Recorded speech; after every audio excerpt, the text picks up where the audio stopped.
Welcome back. Study കോർണറിൻ്റെ പുതിയൊരു വീഡിയോയിലേക്ക് എല്ലാവർക്കും സ്വാഗതം.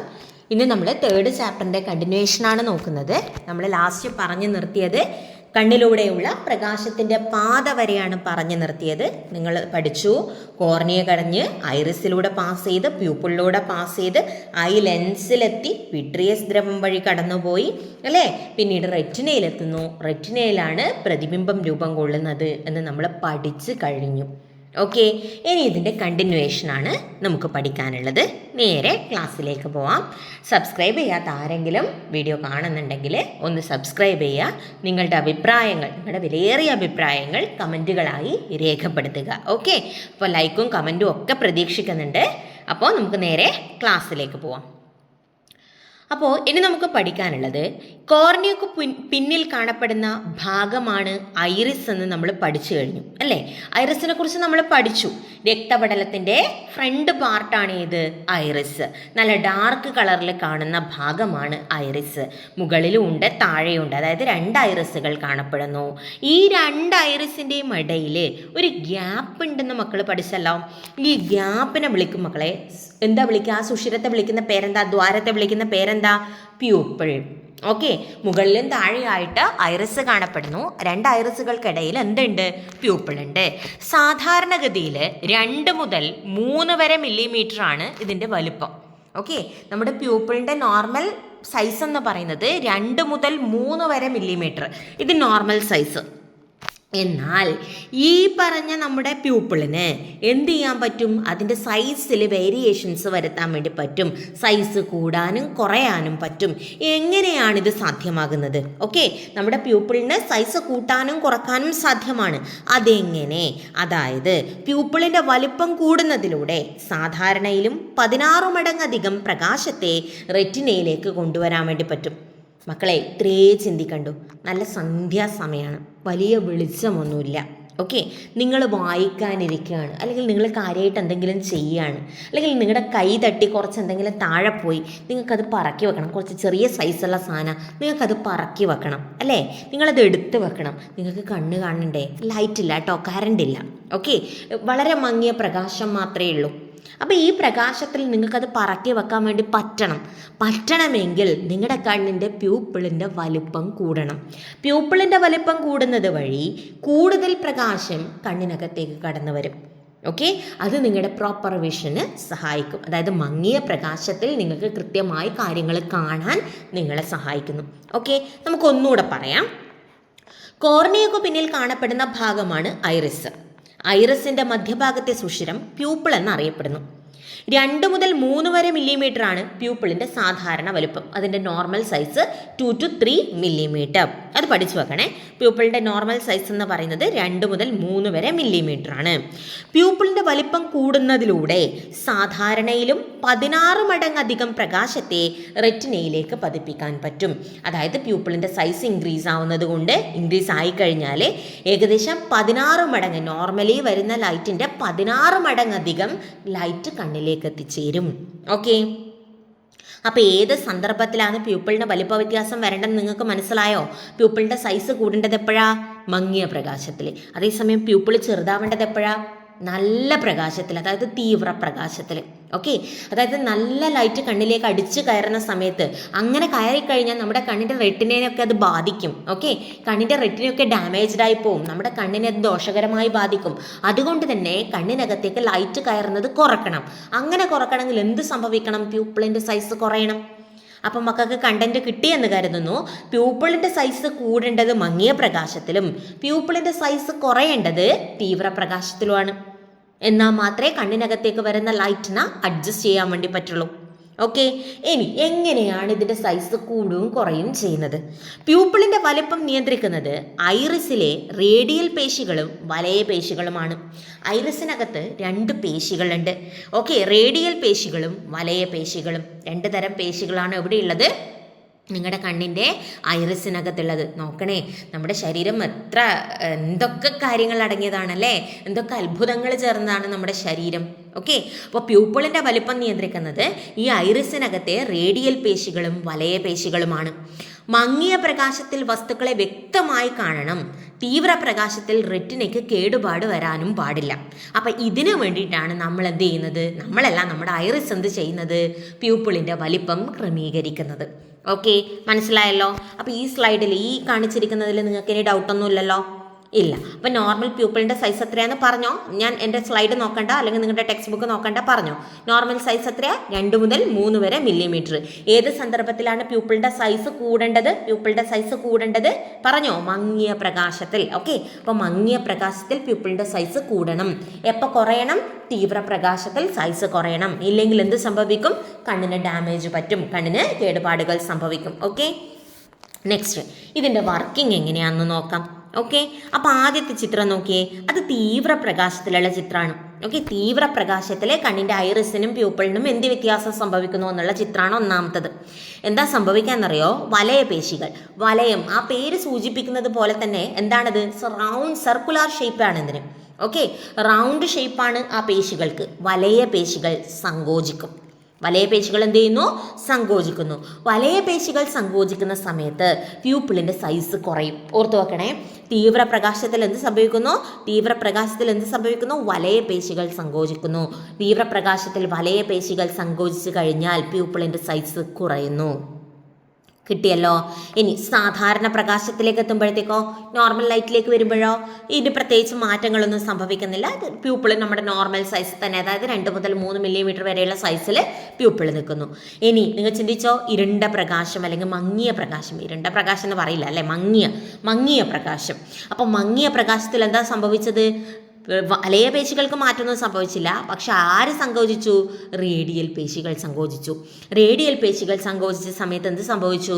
പ്യൂപ്പിളിൻ്റെ സൈസ് കൂടി. നമുക്ക് ഒന്നുകൂടെ അത് ക്ലിയർ ആക്കാം. നോക്കിക്കോളൂ, ഒന്നുകൂടെ പറയാം. തീവ്രപ്രകാശത്തിൽ വലയപേശികൾ സങ്കോചിക്കുന്നു. വലയപേശികൾ സങ്കോചിക്കുമ്പോൾ പ്യൂപ്പിളിൻ്റെ സൈസ് കുറയുന്നു എന്ന് വെച്ചാൽ 2 മുതൽ 3 വരെയാണ് നോർമൽ സൈസ്, അതിൽ നിന്നും താഴേക്ക് വരുന്നു. ദെൻ നല്ല എന്താ പറയുക, മങ്ങിയ പ്രകാശമാണെങ്കിൽ, നല്ല മങ്ങിയ പ്രകാശം എന്നൊന്നും പറയില്ല കേട്ടോ, ഈ ടീച്ചർ എന്തൊക്കെയാണ് വീട് പറയുന്നത് അല്ലേ. ഓക്കെ, അതായത് മങ്ങിയ പ്രകാശമാണെങ്കിൽ റേഡിയൽ പേശികൾ എന്ത് ചെയ്യുന്നു? സങ്കോചിക്കും. റേഡിയൽ പേശികൾ സങ്കോചിക്കും മങ്ങിയ പ്രകാശത്തിൽ റേഡിയൽ പേശികൾ സങ്കോചിക്കുന്നത് വഴി പ്യൂപ്പിളിൻ്റെ സൈസ് കൂടുന്നു. എന്നാൽ നോർമലായിട്ടുള്ള ലൈറ്റിൽ യാതൊരു മാറ്റവും നിങ്ങളുടെ കണ്ണിൻ്റെ പ്യൂപ്പിളിന് സംഭവിക്കുന്നില്ല. മനസ്സിലായല്ലോ? കൂടുതൽ ഡൗട്ട് ഇല്ല എന്ന് വിചാരിക്കുന്നു. താഴെ 2 സൂചകങ്ങൾ കൊടുത്തിട്ടുണ്ട്. പ്യൂപ്പിളുമായി ബന്ധപ്പെട്ട പേശികൾ ഏതൊക്കെയാണ്? റേഡിയൽ പേശികളും വലയപേശികളും. രണ്ടാമത്തെ പോയിന്റ് എന്ന സൂചകം എന്ന് പറയുന്നത് പേശി പ്രവർത്തനവും പ്യൂപ്പിളിൻ്റെ വലിപ്പ വ്യത്യാസവും. നമ്മളിപ്പോൾ പറഞ്ഞ തന്നെ എന്താ? തീവ്രപ്രകാശത്തിൽ വലയപേശികൾ സങ്കോചിക്കുകയും പ്യൂപ്പിളിൻ്റെ സൈസ് കുറയുകയും ചെയ്യുന്നു. അതേസമയം മങ്ങിയ പ്രകാശത്തിൽ റേഡിയൽ പേശികൾ സങ്കോചിക്കുന്നു, പ്യൂപ്പിളിൻ്റെ സൈസ് കൂടുന്നു. കിട്ടിയല്ലോ? ഇത് പഠിച്ചല്ലോ. ഇതിപ്പോൾ തന്നെ മനസ്സിൽ ഉറപ്പിക്കുക കേട്ടോ, പിന്നത്തേക്ക് പഠിക്കാൻ മാറ്റി വെക്കണ്ട. ക്ലാസ് കേൾക്കുമ്പോൾ തന്നെ പഠിച്ചു പോവുക. ആ ഭാഗം ക്ലിയർ ആയില്ലെങ്കിൽ ഒന്നുകൂടെ റിപ്പീറ്റ് ചെയ്ത് ആ ഭാഗം കാണുക, എന്നിട്ടത് പഠിക്കുക. മനസ്സിൽ ഉറപ്പിച്ചുകൊണ്ട് തന്നെ പോവുക. ഓക്കെ, നമുക്ക് എന്നാൽ എക്സാമിൻ്റെ ടൈമിലുള്ള ഹറിബറി ഒഴിവാക്കാൻ വേണ്ടി പറ്റും. പഠിക്കുന്നത് എപ്പോഴാണോ പഠിക്കുന്നത് അപ്പം അത് വൃത്തിയിൽ പഠിക്കുക. ഓക്കെ, പിന്നത്തേക്ക് ഒന്നും വെക്കണ്ട, പഠിച്ച് പോയാൽ നമുക്ക് തന്നെയാണ് നല്ലത്.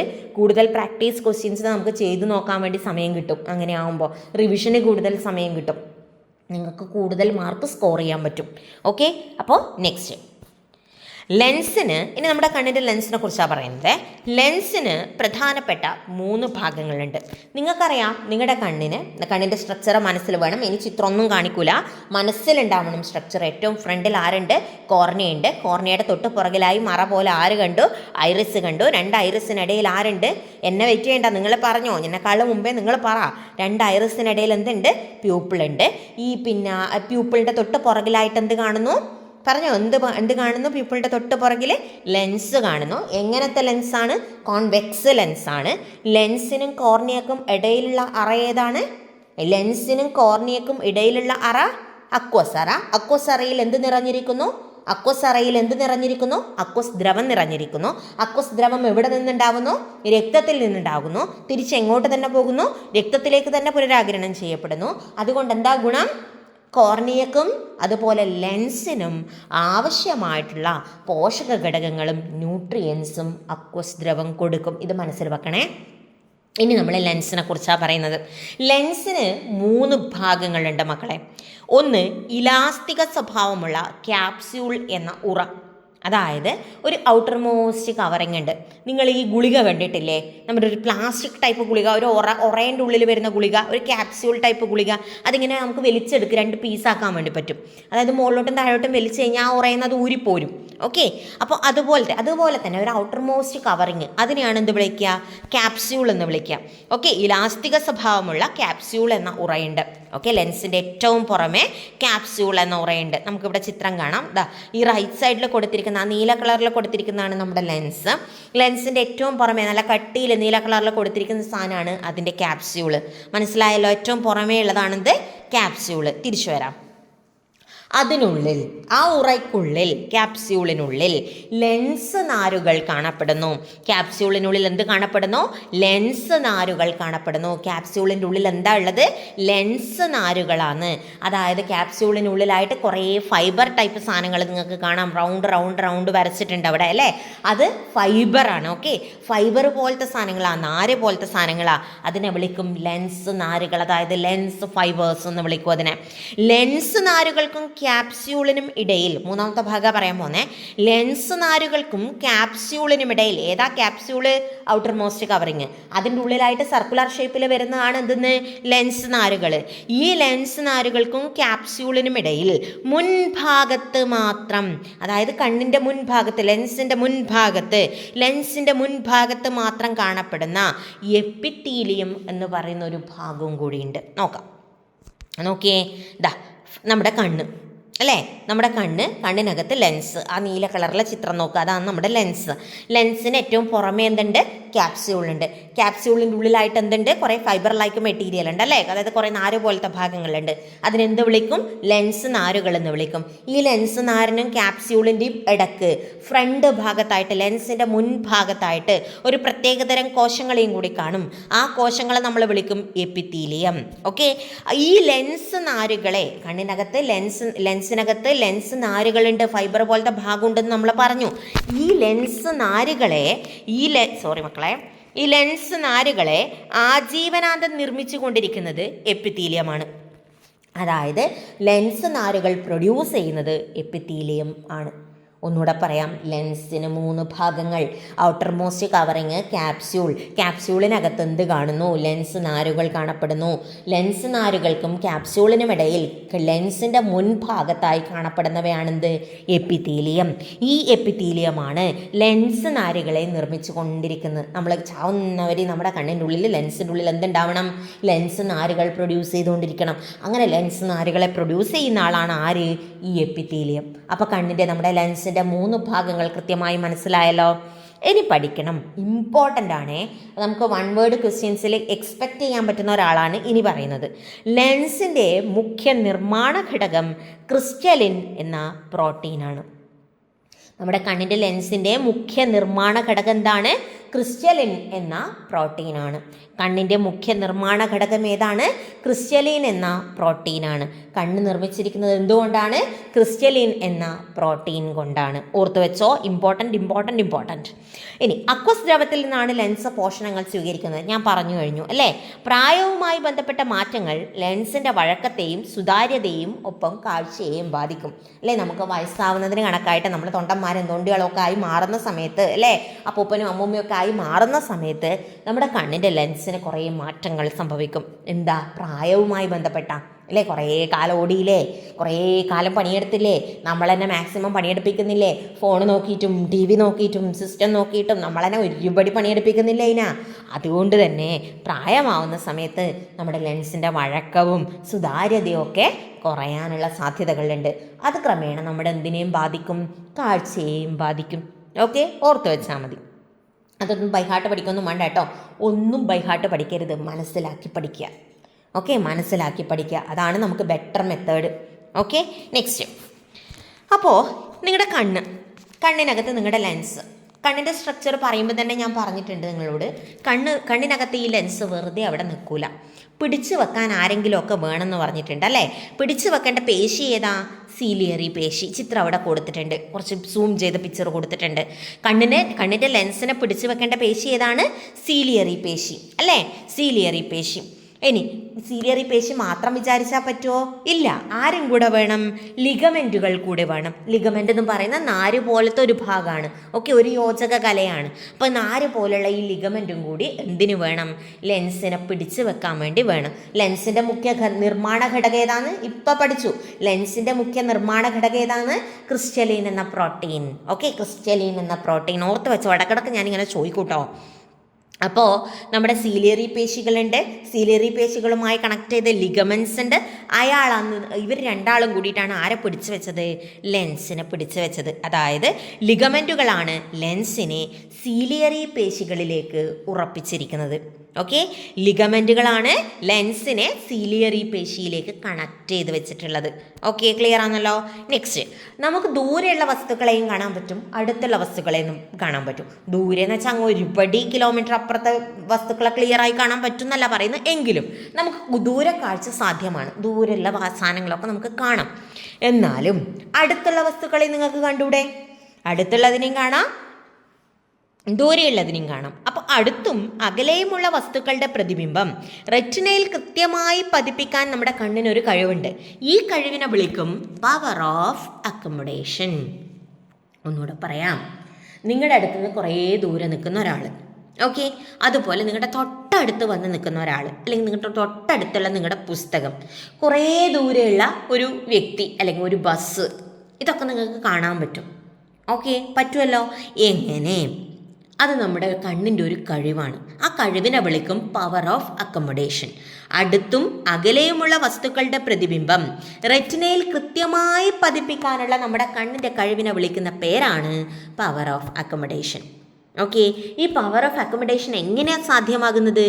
ലെൻസിൻ്റെ വക്രതയിൽ വരുന്ന വ്യത്യാസത്തിലൂടെ. അതായത് സീലിയറി പേശികളുടെ പ്രവർത്തന ഫലമായി നിങ്ങളുടെ കണ്ണിൻ്റെ ലെൻസിൻ്റെ വക്രത വെച്ചാൽ വളവ്. ഓക്കെ, വക്രത വെച്ചാൽ എന്താണ്? കണ്ണിൻ്റെ ലെൻസിൻ്റെ വളവ്, അതാണ് ഉദ്ദേശിക്കുന്നത്. അപ്പോൾ ലെൻസിൻ്റെ വക്രതയിൽ സീലിയറി പേശികളുടെ പ്രവർത്തന ഫലമായി വ്യത്യാസം വരുത്തിയാണ് പവർ ഓഫ് അക്കോമഡേഷൻ സാധ്യമാകുന്നത്. മനസ്സിലാവുന്നുണ്ടോ? അപ്പോൾ അടുത്തും അകലെയുള്ള വസ്തുക്കളുടെ പ്രതിബിംബം കണ്ണിലെ റെറ്റിനയിൽ കൃത്യമായി പതിപ്പിക്കാൻ കണ്ണിനൊരു കഴിവുണ്ട്.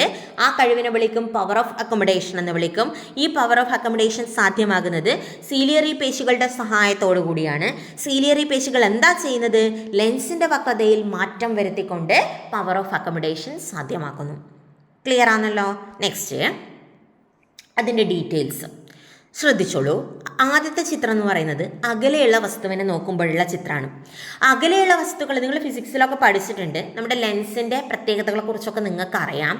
കനം കുറഞ്ഞ ലെൻസ് ആവുന്ന സമയത്ത് അതിന് ദൂരെയുള്ള സാധനങ്ങൾ എന്ത് ചെയ്യാൻ പറ്റും? കൃത്യമായി ഫോക്കസ് ചെയ്യാൻ വേണ്ടി പറ്റും. എന്നാൽ കനം കൂടിയ ലെൻസ്, അതായത് തടി കൂടിയ തിക്നെസ് കൂടിയ ലെൻസ് ആകുമ്പോൾ അതിനടുത്തുള്ള സാധനങ്ങളെയാണ് എന്ത് ചെയ്യാൻ പറ്റുക? ഫോക്കസ് ചെയ്യാൻ വേണ്ടി പറ്റുക. ഓക്കെ, അതൊന്ന് മനസ്സിൽ വെക്കുക.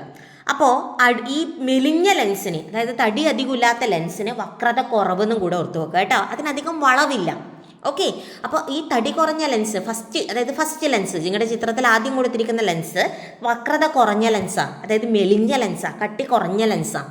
എന്നാൽ രണ്ടാമത്തെ കൊടുത്തിരിക്കുന്ന ബ്ലൂ കളറിൽ കൊടുത്തിരിക്കുന്ന നിങ്ങളുടെ ലെൻസ് എന്ന് പറയുന്നത് കട്ടി കൂടിയതാണ്. ഏകദേശം അതൊരു സർക്കുലാർ ഷേപ്പ് തന്നെയാണ് ഉള്ളത്, ആണല്ലോ. അപ്പോൾ ഇനി നമുക്ക് നോക്കാം. അകലെയുള്ള വസ്തുവിനെ നോക്കുന്ന സമയത്ത് നമ്മുടെ കണ്ണിനകത്തുണ്ടാവുന്ന മാറ്റങ്ങൾ, കണ്ണിനകത്തെന്ന് ഉദ്ദേശിക്കുന്നത് സീലിയറി പേശികളിലും അതുമായി ബന്ധപ്പെട്ട് വരുന്ന ലിഗമെൻസിലും നമ്മുടെ കണ്ണിൻ്റെ ലെൻസിലും വരുന്ന മാറ്റങ്ങളാണ് ഞാൻ പറയാൻ പോകുന്നത്. ഓക്കെ, അപ്പോൾ ആദ്യം നോക്കുക. അകലെയുള്ള വസ്തുവിനെ നോക്കുമ്പോൾ സീലിയറി പേശികൾ വിശ്രമാവസ്ഥയിലാണ്. ഓക്കെ, സീലിയറി പേശികൾ എന്താണ്? അവർ വിശ്രമിക്കുകയെന്ന്. ഓക്കെ, കുറേ പണിയെടുത്തല്ലേ, ഞാൻ കുറച്ച് റെസ്റ്റ് എടുക്കട്ടെ എന്ന് ആര് വിചാരിച്ചു? സീലിയറി പേശികൾ വിചാരിച്ചു. അവരെന്ത് ചെയ്തു? റെസ്റ്റ് എടുത്തു, വിശ്രമാവസ്ഥയിലാണ്.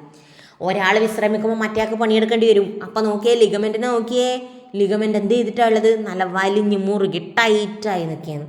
ഓക്കെ, ആര് റിലാക്സ് ചെയ്തു? സീലിയറി മസിൽ റിലാക്സ് ചെയ്തു. സീലിയറി മസിൽ റിലാക്സ് ചെയ്യുമ്പോൾ മറ്റേ ആൾ എന്ത് ചെയ്തു? ലിഗമെന്റ്സ് എന്ത് ചെയ്തു? നല്ലോണം പണിയെടുത്തു. അവർ നല്ലോണം ഇങ്ങനെ വലിച്ചു പിടിച്ചു. ആരാ? ലെൻസിനെ വലിച്ചു പിടിച്ചപ്പോൾ അതിൻ്റെ സൈസ് അങ്ങ് കുറഞ്ഞു. മീൻസ് അതിൻ്റെ കട്ടി കുറഞ്ഞു, അതിൻ്റെ വക്രത കുറഞ്ഞു. ഓക്കെ, അതിങ്ങനെ നീളത്ത് പരന്നു കിടന്നു. ഓക്കെ, അപ്പോൾ അതാണ് പ്രത്യേകത. നോക്കിക്കോളൂ, ഞാൻ ഒന്നുകൂടെ പറയുന്നു, ക്രോഡീകരിച്ച് പറയണേ. അകലെയുള്ള വസ്തുവിനെ നോക്കുമ്പോൾ സീലിയറി പേശികൾ വിശ്രമാവസ്ഥയിൽ, ലിഗമെൻറ്റുകൾ വലിഞ്ഞിരിക്കുന്നു, ലെൻസിൻ്റെ വക്രത കുറയുന്നു. ഓക്കെ, ലെൻസിൻ്റെ വക്രത കുറയുന്നു. കിട്ടിയല്ലോ? അതേസമയം ചിത്രം നിങ്ങൾ വരക്കണം കേട്ടോ. ഇനി അടുത്തുള്ള വസ്തുവിനെ നോക്കുന്ന സമയത്ത് നേരത്തെ ഓൾറെഡി സീലിയറി പേശി വിശ്രമാവസ്ഥയിലല്ലേ ഉണ്ടായിനി. ദൂരില്ലേന് നോക്കുമ്പോൾ അടുത്തില്ലേന് നോക്കുമ്പോൾ അയാൾക്ക് അതുപോലെ ഇരിക്കാൻ പറ്റുമോ? ഇല്ല. എപ്പം വെറുതെ ഇരുന്ന ലിഗമെന്റ് വെറുതെ വിടുക? ഇല്ല. അപ്പോൾ ഇനി എന്ത് ചെയ്യണം? ആര് പണിയെടുക്കണം? സീലിയറി പേശികൾ ആക്റ്റീവായിട്ട് വർക്ക് ചെയ്യും. ഓക്കെ, സീലിയറി പേശികൾ എന്ത് ചെയ്യും? വലിഞ്ഞിരിക്കും. സീലിയറി പേശികൾ എന്ത് ചെയ്യും? ആ റിലാക്സിങ് സ്റ്റേജിൽ നിന്നൊക്കെ ഇങ്ങ് വന്നു. ഓക്കെ, റിലാക്സിങ് സ്റ്റേജൊക്കെ പോയി സീലിയറി മസിലിൻ്റെ അടുത്തുള്ള വസ്തുവിനെ നോക്കുന്ന സമയത്ത് സീലിയറി പേശികൾ നല്ല ടൈറ്റായിട്ട് സ്റ്റിഫായിട്ട് അവിടെ നിന്നു. ഓക്കെ, ഇനി ലിഗമെന്റോ? നേരത്തെ പണിയെടുത്തല്ലേ, ഇനി ഞാൻ കുറച്ച് നേരം ഇരിക്കട്ടെ എന്ന് ആര് പറഞ്ഞു? ലിഗമെന്റ്സ് പറഞ്ഞു. അപ്പോൾ ലിഗമെന്റ്സ് എന്ത് ചെയ്തു? റിലാക്സായി. ലിഗമെന്റ്സ് വളരെയധികം ലൂസായി. ഓക്കെ, ലിഗമെന്റ്സ് അതിൻ്റെ പിടിയങ്ങ് വിട്ടു. അപ്പോൾ ലെൻസ് എന്ത് ചെയ്തു? വീർത്തിരുന്നു. ഓക്കെ, ലെൻസിൻ്റെ വക്രത കൂടി. കഴിഞ്ഞു. ലാസ്റ്റ് സ്റ്റെപ്പ് ക്രോഡീകരണം. രണ്ടും കൂടി പറയുകയാണേ. അകലെയുള്ള വസ്തുവിനെ നോക്കുമ്പോൾ ലിഗമെന്റുകൾ വലിഞ്ഞിരിക്കുന്നു, സീലിയറി പേശികൾ വിശ്രമാവസ്ഥയിലാണ്, ലെൻസിന്റെ വക്രത കുറഞ്ഞു.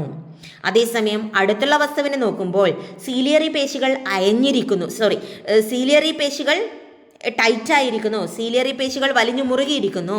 ലിഗമെന്റ്സുകൾ എന്ത് ചെയ്യും? അയഞ്ഞിരിക്കുന്നു. ലെൻസിന്റെ വക്രത കൂടി. ഇത്രയാണ് മാറ്റങ്ങൾ. ഒന്നുകൂടെ പറയണോ? ഞാൻ പറഞ്ഞപ്പോൾ തിരിഞ്ഞു പോയോ? ഓർഡർ മാറിപ്പോയോ? കൺഫ്യൂഷനായോ? ഒന്നുകൂടെ പറയേ, എൻ്റെ ഒരു മനസ്സമാധാനത്തിന്. അപ്പോൾ അകലെയുള്ള വസ്തുവിനെ നോക്കുന്ന സമയത്ത് സീലിയറി പേശികൾ വിശ്രമാവസ്ഥയിൽ, ലെൻസിന്റെ വക്രത കുറഞ്ഞു, ലിഗമെന്റുകൾ വലിഞ്ഞിരിക്കുന്നു. അടുത്തുള്ള വസ്തുവിനെ നോക്കുമ്പോൾ സീലിയറി പേശികൾ ടൈറ്റായി